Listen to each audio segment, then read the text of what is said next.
So, hi everybody, my name is Karen, I'm 27 years old and I live in Oxfordshire, England.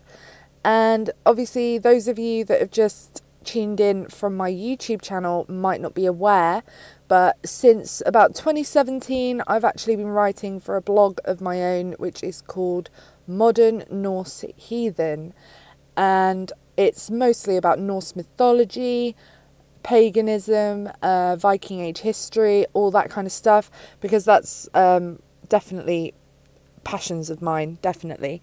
And I think the clue is really in the title when it comes to the blog, because I am a modern Norse heathen, which essentially means that I don't take it quite as seriously as even a lot of modern people do, but certainly I don't take it as seriously as a lot of people would have done in days gone by.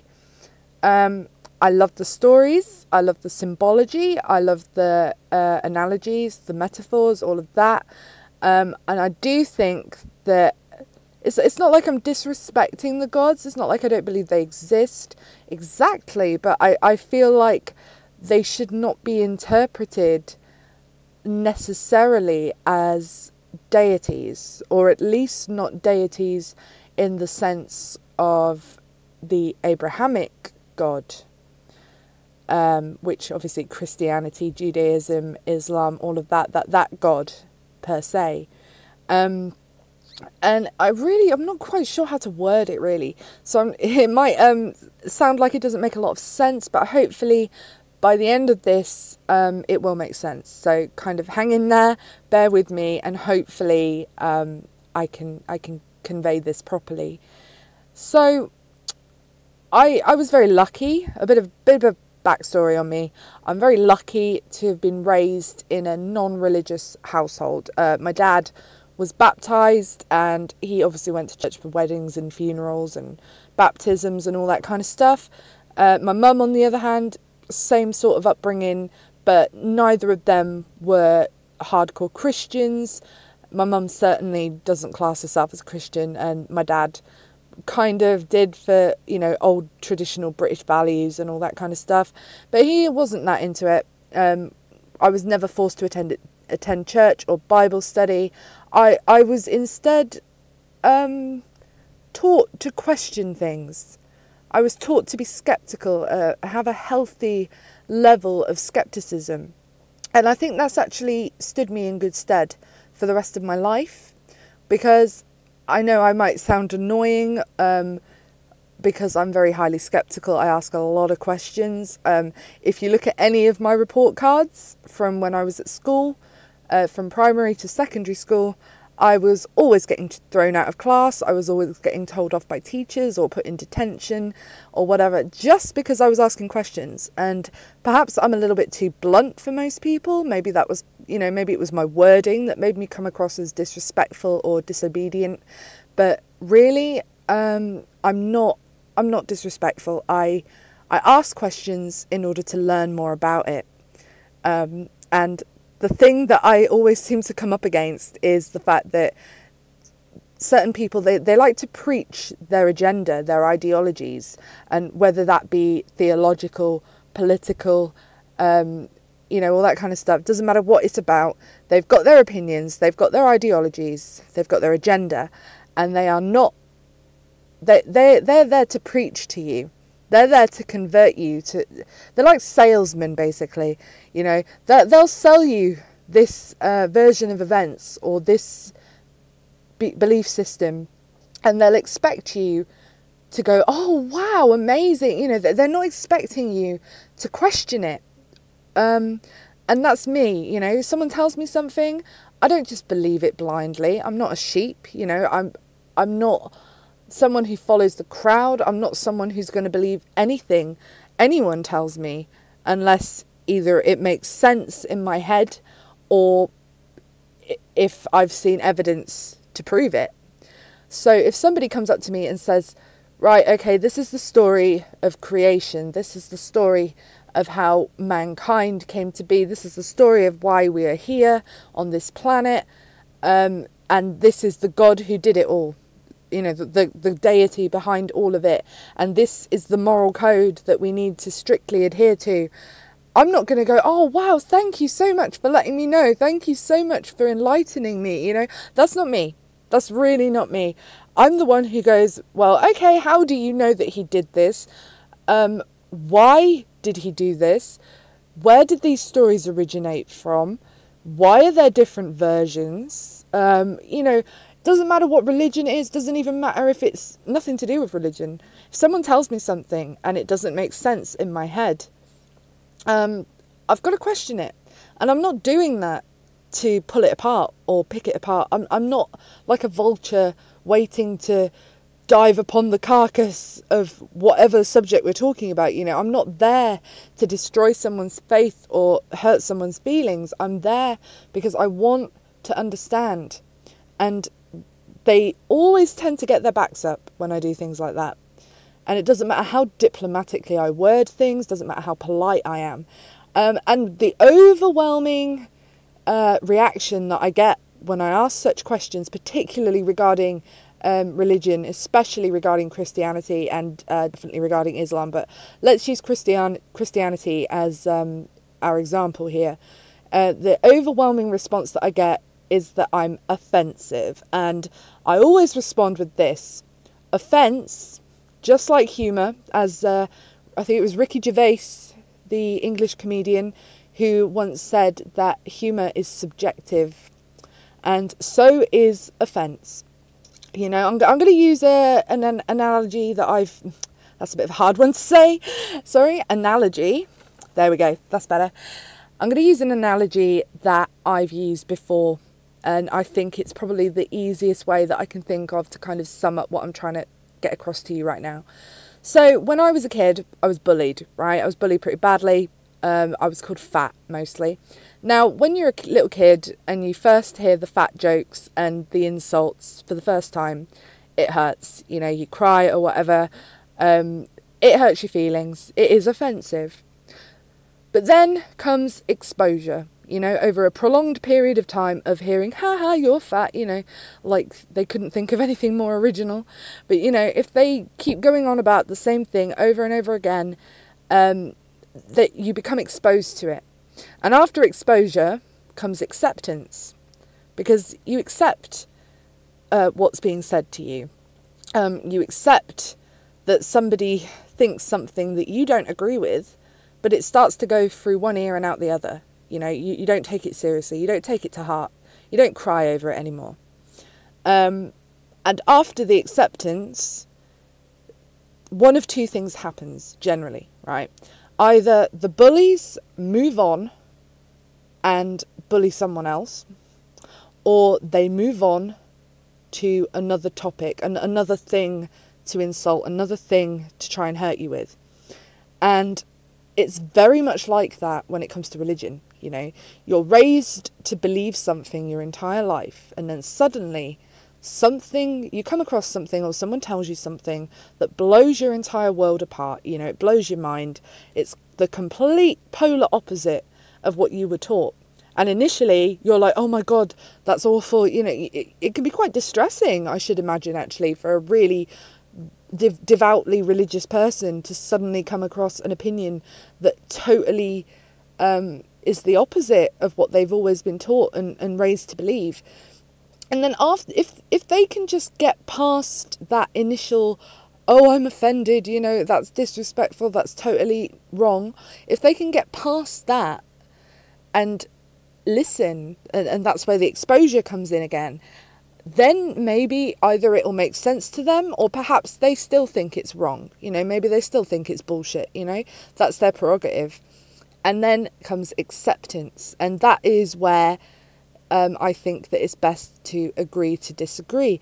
And it's fine to disagree, I'm not here to recruit people into my ideology the same way that I don't want Christians, using them as an example, but really I'm not picking on them, solely picking on them, I'm using them as an example of all religions really, or any ideology.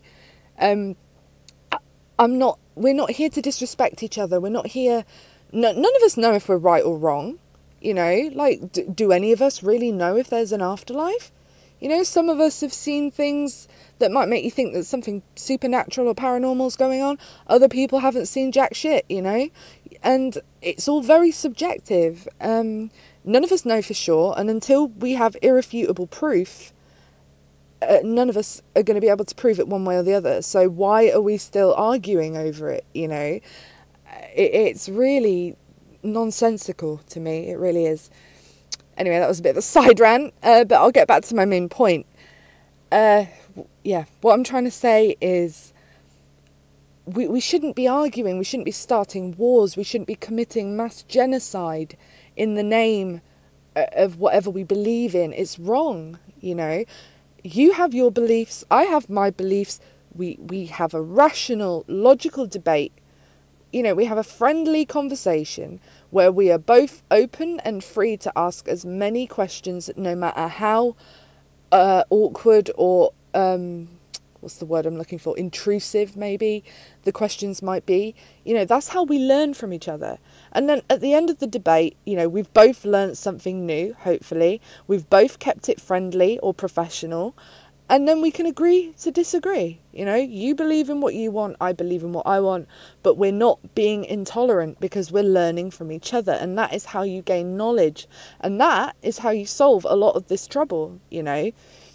And I strongly believe that all religions, they have so many similar aspects, so many similarities, and they all, doesn't matter how many thousands of years apart on the timeline of human history that these religions and cultures are on. And it doesn't matter that none of these cultures were able to communicate for such a long time. You know, they were on the opposite sides of the world. They didn't even know each other existed. And yet they have very similar mythology, very, very similar theology. For example, Odin and Zeus, you know, they could be compared to one another. Asgard could be compared to Mount Olympus, and the same where like heaven and hell, and you know, it's all relative. It can all be compared to each other, and I think that's really interesting, and I think that tells a story. Personally, I believe there must be some basis, some factual element in all theology, in all religion, whether that's monotheistic or polytheistic. It doesn't matter where it's from in the world. It doesn't matter what time period it was originating from. I think there's definitely elements of truth in everything, including the Bible. You know, I'm sure there's a few factual events there. But the thing is, over the course of time, it's a bit like telling a story. It's like Chinese whispers, if you've ever heard of that game. You know, it's quite popular here in the UK for little kids. You know, you whisper something to your friend. They've got to try and pick up what you've said. You know, the story changes every time it's told, and eventually things get distorted and twisted and exaggerated, and that's how you end up with these stories. So I do think there is some basis in fact, at least partially. You know, I'm not saying you need to believe everything, even if you consider yourself a pagan. You know, I prefer to think of the Norse gods as what's the word I'm looking for here? Metaphorical interpretations of the natural world. So, for example, bit of a cliche example, but, you know, you could say that Thor is lightning and thunder and rain, and Odin is knowledge and wisdom and power. You know, like, we're using the gods and their stories to make sense of real things based in science and logic and nature, you know. And I think it's human nature to need religion, because if you think about it, that religion filled the gap, and it still does to some extent. It fills the gap that science cannot yet fill. You know, in primitive times, ancient cultures, they didn't know how the tides ebbed and flowed. They didn't know how the day turned to night. They didn't know anything about the world that they lived in. So they needed to fill the gap in their knowledge, and they filled it with religion and stories, and, you know, and that whole mythology. It became gospel in the end, literally, it became fact to them. And over the years, we're now in 2020 as I do this, we know so much about the world, about the universe, about humankind, and yet we have a mind-boggling amount of information at our very fingertips thanks to technology and technological advancements. And yet there's still things that we don't know, that we can't explain yet. And still religion and mythology, it fills that gap. But the thing is, people in 2020, in my opinion, should not still be saying, oh, the earth's flat, when we know that it's fucking not, Like, we can have our beliefs, we can have our faith, but we should not be denying science and proof and logic. We need to have the best of both worlds. We need to keep some of the magic. That's part of the reason that I love Norse mythology and other pagan religions, because I love the romanticism of it. I love how magical and imaginative the whole thing is. And the more we gain in terms of knowledge and science and technological advancement, the more we're losing that magic.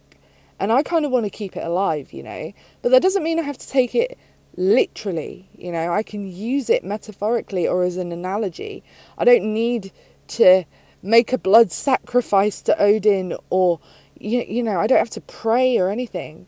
And I think it should be the same for every religion. And also, I think it's human nature to need to believe in something bigger or higher than ourselves. Because if you think about it, it is very, very uncomfortable for the vast majority of human beings to consider that when we're dead, we might just be dead. We might just rot in the earth and that's it. There's nothing. And that's really, really a difficult concept for a lot of people to comprehend as well. So I think that's another thing where religion is really comforting.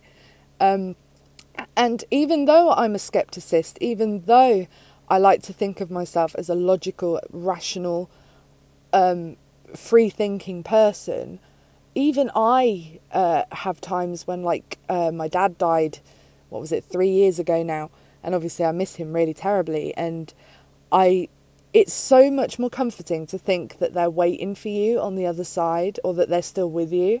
But then there's that really logical, cold, calculated side of me that says, well, they're probably not.